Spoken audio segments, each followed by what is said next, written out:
gang, how are we today? With the whole discourse currently going on with Taylor Swift's wedding, I keep getting recommended videos about how this marriage is not gonna last, and it keeps irking me because it's one thing to love an artist, but it's a whole other thing to kind of like be like, oh, I have a prerogative on commenting this relationship that I know nothing about. So I've decided to go against the current and share a journal entry that I wrote around the time that they got engaged, which walks you through how to find the one. And I think all of us probably knew that Travis was the one when we heard the lyric, "No one's ever had me, not like you." Even though that might not be my favorite Taylor Swift song, I mean, I'm not that much into pop in general, I think the way she sings that lyric is the essence of knowing whether you found your person or knowing whether that is your person. Because whether we like to admit it or not, love has evolutionary roots,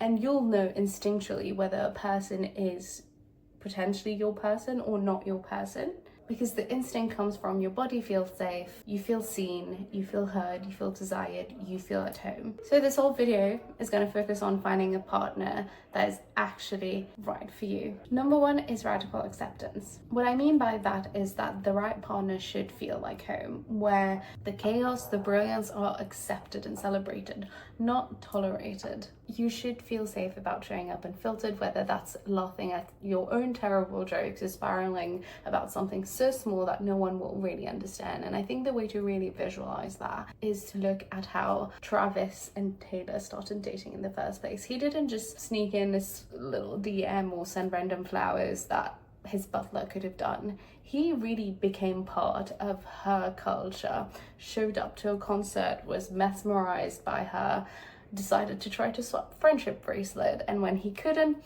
shouted on the roof, was like, "Hey Tay, this is what I want and let's get it started." And as their relationship also evolved, you could see how Travis got involved in the Taylor Swift universe by going to the concert, joining the Easter egging and so on. And the same can be said about Taylor, where went to all the football games and just showed up with a genuine curiosity, so that at this point in time I'm pretty sure she knows more about football than the average bloke in the US, or the average bloke in general, because I don't know anything about football. Anything I know about football is from Taylor Swift. And it's so important to look at this because neither of them really ask each other to shrink. Instead, they really expanded their worlds with each other, for each other. The heart of it is, the right partner doesn't make you feel like you're too much. They see every version of you and they stay. They meet your energy with equal enthusiasm and genuine pride. If your partner isn't proud of you, that's not your partner. Go.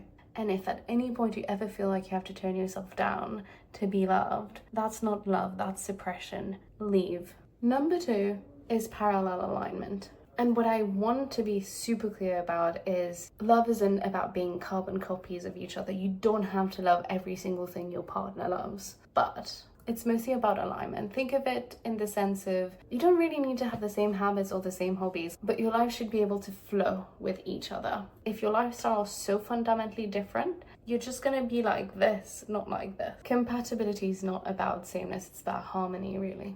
I think one way to really look at this is the Taylor and Joe Alwyn situation, where by all accounts Joe was steady, kind, private, but their relationship was just defined by quietness. And for 6 years, Taylor lived a more subdued life. And I'm not saying that she did it because that's what Joe asked of her, but she did it out of love, even though that's not necessarily how she wants to show up. And she feels like showing up, especially with how her job is like. There's nothing wrong with that season, but over time it became so clear that they just wanted different things out of their lives. She strives in the spotlight, building community. I mean, for a really long time she invited a lot of people, Swifties, to her house to have like a pre-listen party. That's the kind of person she is. While I could not really visualize that happening with Joe in the picture, he feels like the quintessential British guy that loves his pub, but also has a very private life. You have no idea what's going on in the life. You never see anything inside the house, really. The real lesson here is you should be able to live parallel lives to each other with enough shared space to grow together, kind of like two stems with like so many branches linking them together and making them intertwined. If you constantly feel like you need to shrink or change your passions or really change who you are, again, that's not your person. That's not really compromise as well.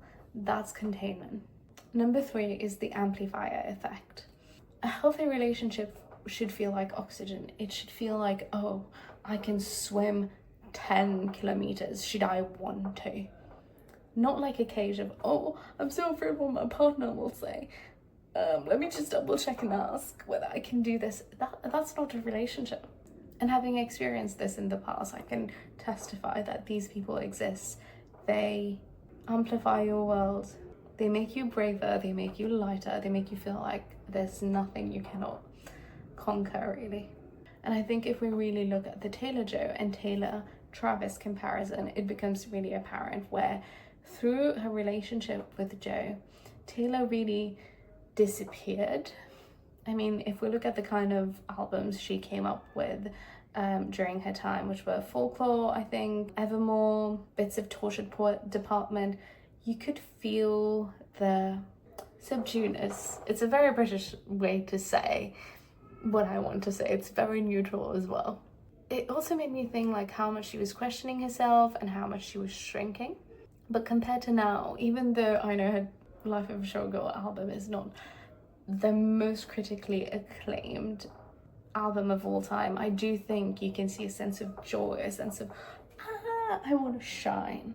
Before getting into the final point, I really want to say an absolute shout out and kudos and thank you to Taylor, because I am so grateful for myself that she lived a lot of her personal life in the public eye, and me being able to see the lines of situationships, relationships not necessarily working out until she finally found her person in her early to mid 30s really helps, because what we see in movies, in books, and a lot of the time in our personal lives is people just meet their person and then that's it. We don't really know what it took to get there. And a lot of the time I'm like, oh, something must be wrong with me because I have such a trail of situationships or such a trail of failed relationships, if you want to put it that way, and you feel like time is ticking. Cue the prophecy, when is it gonna happen to me? But coming on to our final point, I think what I want to end this video on is you should absolutely never settle, because the second you settle, you're basically accepting that, oh, you know what, this is what I deserve, and I'm not gonna set a boundary for anything more, if that really makes sense. And real love isn't really like a box ticking exercise per se. It's a feeling of safety, it's a feeling of depth, it's a feeling of awe that is really hard to fake. If your gut whispers something is off, something is definitely off, trust me, baby. And Taylor's dating history is proof that she wasn't afraid to walk away. Even on relationships that she poured so much of herself, even on the relationship that seemed good on paper, even on the relationship that took most of her youth away from her. I mean, when you're in a long-term relationship, again, if we think about the whole Joe Alwyn situation, you've invested so many years in your life into a person, you're like, should I just keep investing and see it through, even though it's not working? And I just want to end on a more personal note. As myself, who's experienced my first serious adult relationship at around 24, I can tell you that a good relationship is simple, but it's rich. It's handwritten notes, it's morning filled with cup of teas, it's playlists created for you to remind you how much they miss you.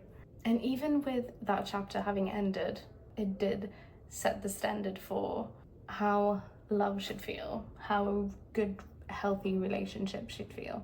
If you've ever felt that kind of care, you know exactly what I'm talking about. If you haven't felt that type of care yet, do not settle. Keep going, keep looking, it's out there. The takeaway is really, you don't need someone perfect. You need someone who makes you feel seen, who makes you feel happy, who makes the younger you feel protected. And that's my take.